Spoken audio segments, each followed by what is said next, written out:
किती विद्यार्थ्यांना मार खावा लागला, विद्यार्थिनींना मार खावा लागला, त्या मुलांना ज्या प्रकारे मारहाण केलेली आहे ती किती चुकीचं आहे। मुलींना मारहाण केलेली आहे, तिथे जाऊन शांततापूर्वक जे काही हे आंदोलन करत होते तर या आंदोलनाला एक वेगळं स्वरूप देण्याचा प्रयत्न त्यांनी केलेला आहे। आम्ही नक्कीच त्यांच्यावर गुन्हा दाखल करणार आहोत। न्यायालयामध्ये आम्ही त्यांच्या विरुद्ध न्याय मागणार आहोत।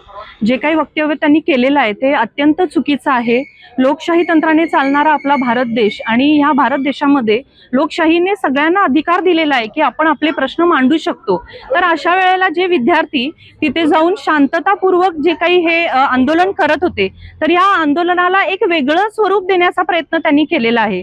आणि जे काही ह्या सरकारचं धोरण आहे ते धोरण नक्कीच विद्यार्थ्यांना रुचलेलं नाही आहे, म्हणून तर त्यांनी इतके दिवस हे आंदोलन आपलं चालत राहिलं आणि त्याला यशही आलं। पण त्या यशामागे किती लोकांनी मार खाल्ला, किती विद्यार्थ्यांना मार खावा लागला, विद्यार्थिनींना मार खावा लागला, त्यामध्ये लहान मुलं सुद्धा होती, महिला सुद्धा होत्या, म्हणजे मोठे लोक सुद्धा त्यामध्ये सहभागी झाले होते या पूर्ण आंदोलनामध्ये, तर त्यांनाही मार खावा लागलेला आहे। मला कंगना राणावतना असं विचारायचं आहे की तुम्हाला थोडी ही संवेदना नाही आहे का ह्या विद्यार्थ्यांबद्दल?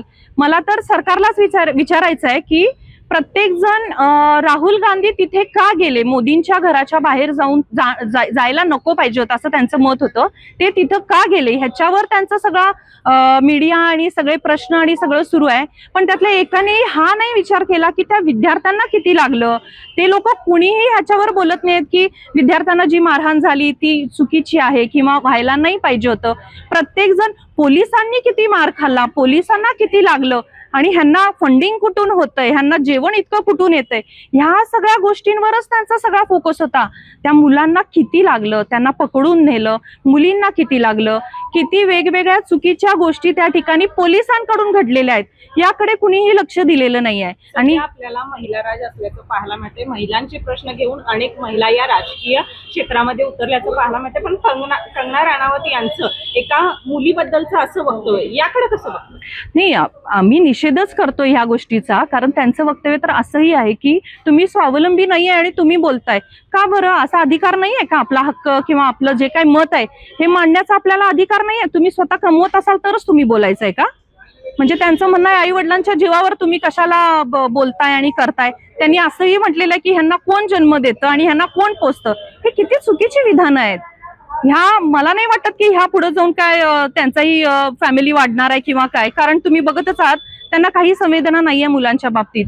आम्ही पक्ष 2 मिनिटं बाजूला ठेवा तुम्ही आणि विचार करा ना, त्या मुलांना ज्या प्रकारे मारहाण केलेली आहे ती किती चुकीचं आहे। मुलींना मारहाण केलेली आहे आणि तुम्ही व्हिडिओ जर बघितले असतील तर काही चुकीच्या ठिकाणी त्यांना टच केलं गेलेलं आहे मुलींना, शिवाय मुलींना पुरुष पोलिसांनी मारलेलं आहे। हे कितपत योग्य आहे? ह्याचे आपण व्हिडिओज बघितलेले आहेत। हे चुकीच्या पद्धतीने सगळं चाललेलं हे त्यांना दिसत नाही का? कंगना राणावत यांचे एकंदरीत चित्रपट असतील, त्या संदर्भाने त्यांचे व्हिडिओ व्हायरल असतील, त्यांच्या इमेज असतील, ज्या पद्धतीने झाला अखंड देश पाहतोय, मात्र त्यानंतर सुद्धा या संदर्भात संवेदना दाखवतील आणि माफी मागतील असं तुम्हाला वाटतंय? नाही, मला तेच म्हणायचं आहे, त्या त्यांच्या रोल मधून अजून बाहेरच आलेल्या नाही आहेत। आणि मी तर असंही म्हणेन की नायिका आहात तर तुम्ही नायिकाच राहा। तुम्ही जर संसदेत येताय तर तुम्ही किती संवेदनशील असायला पाहिजे। आणि तुम्ही महिला खासदार म्हणता स्वतःला, तर तुम्ही महिलांबद्दलच असं तुम्ही बोलूच कसं शकताय? काय भरती नाही झाली तर फी परत? होय, अगदी बरोबर ऐकलत। आणि आम्ही फक्त आश्वासन नाही तर हमी देतो। राजर्षी शाहू करिअर प्रबोधिनी, विश्वास, गुणवत्ता आणि निकालांची परंपरा। आजच आपल्या पाल्याचा प्रवेश निश्चित करा।